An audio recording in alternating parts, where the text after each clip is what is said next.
Question number 15 क्या है, r summation r equals to 1 to n t r equals to 2n - 1 2n + 1 2n + 3 2n + 5 by 64 है। तो summation क्या है, तो हमारा टी एन क्या होगा, s n minus s n minus 1 होगा, है ना।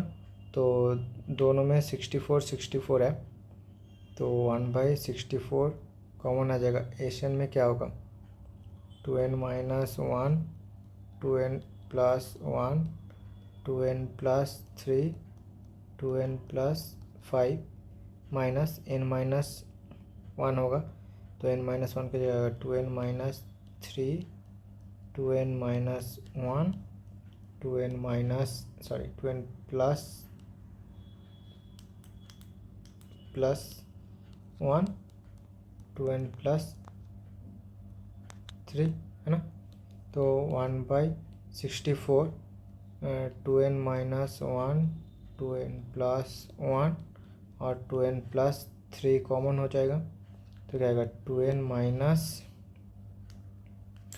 + 5 माइनस 2n + 3। तो ये हमारा 2n कैंसिल 8, तो क्या बन रहा है 2n - 1 2n + 1 2n + 3/8 है ना। आप क्या बोला, limit n tends to infinity, question है limit n tends to infinity summation r equals to 1 to n 1/tr है ना। तो ये हमारा क्या बनेगा, so limit n tends to infinity summation r equals to 1/n, और 8 कांस्टेंट है तो 8 बाहर आ जाएगा, 1/2n - 1 2n + 1 और 2n + 3। तो यह क्या है, ये हमारा टेलीस्कोपिक सीरीज़ है, तो हम टेलीस्कोपिक सीरीज़ में लिख देंगे।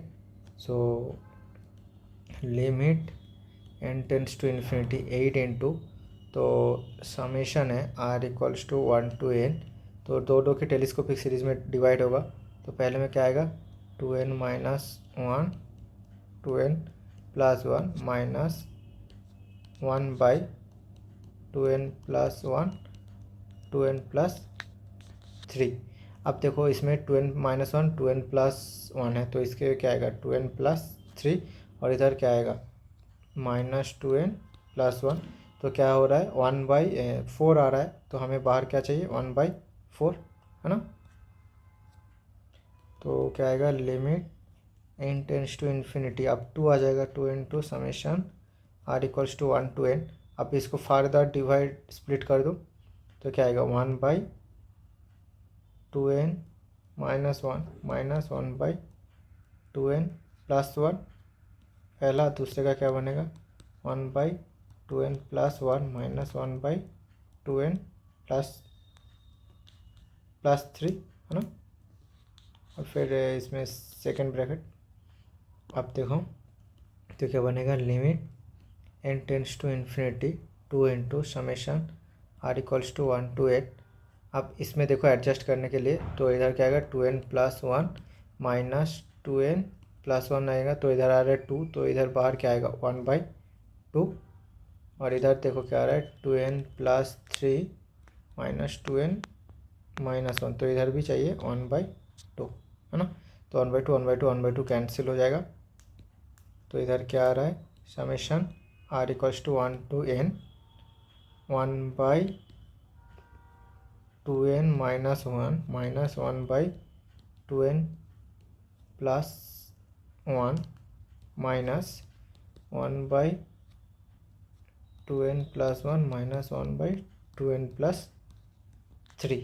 आप सारे टर्म स्प्लिट करोगे तो पहला देखो 1/2n - 1, उस पहले टर्म में क्या आएगा, तो आएगा 1 माइनस 1/3 प्लस, फिर इनको सब्स्टिट्यूट 2 करोगे तो 1/3 माइनस 1/5 प्लस 1/5 माइनस 1/7 प्लस, ऐसे चलता रहेगा। और सेकेंड टर्म पे क्या आएगा माइनस, इसमें देखो 1/3 माइनस 1/5 प्लस 1/5 माइनस 1/7, तो सेकेंड टर्म भी ऐसे चलता रहेगा। देखो फर्स्ट टर्म छोड़ के सारे टर्म इसके कैंसिल हो गए, इसमें भी फर्स्ट टर्म छोड़ के सब कैंसिल हो जाएगा, तो लास्ट में क्या आएगा 1 माइनस 16 है। A coin is toss 3 times, let the X denote the number of times a tail follows head, if mu and sigma square denote the mean and variance of X, then the value of 64 mu square plus sigma square. Okay, तो coin कितनी बार toss हुआ है? 3 times coin toss हुआ है ना, तो क्या क्या पॉसिबिलिटी है? Head head head, head head tail, then head tail head, head tail tail, tail head head, tail head tail, tail tail head and tail tail tail. 1 2 3 4 5 6, हाँ टोटल 8 पॉसिबिलिटी है। अब बोला है टेल फॉलोज द हेड, तो tell के बाद head आ रहा है कहाँ पे? देखो तो यहाँ पे नहीं आ रहा है, यहाँ पे भी देखो नहीं आ रहा है, यहाँ पे आ रहा है। टेल के बाद हेड नहीं आ रहा है, टेल के बाद हेड, टेल के बाद हेड, टेल के बाद हेड, नो, है ना। तो देखो 4 टाइम्स क्या हो रहा है? टेल के बाद हेड, और 4 टाइम्स नहीं हो रहा है। तो हमारा प्रोबेबिलिटी डिस्टेंस तो एक्स आई क्या होगा? हमारा रैंडम वेरिएबल, तो या तो फॉलो होगा या तो नहीं हो रहा है ना। और इधर क्या है? पी ऑफ एक्स आई, तो क्या है?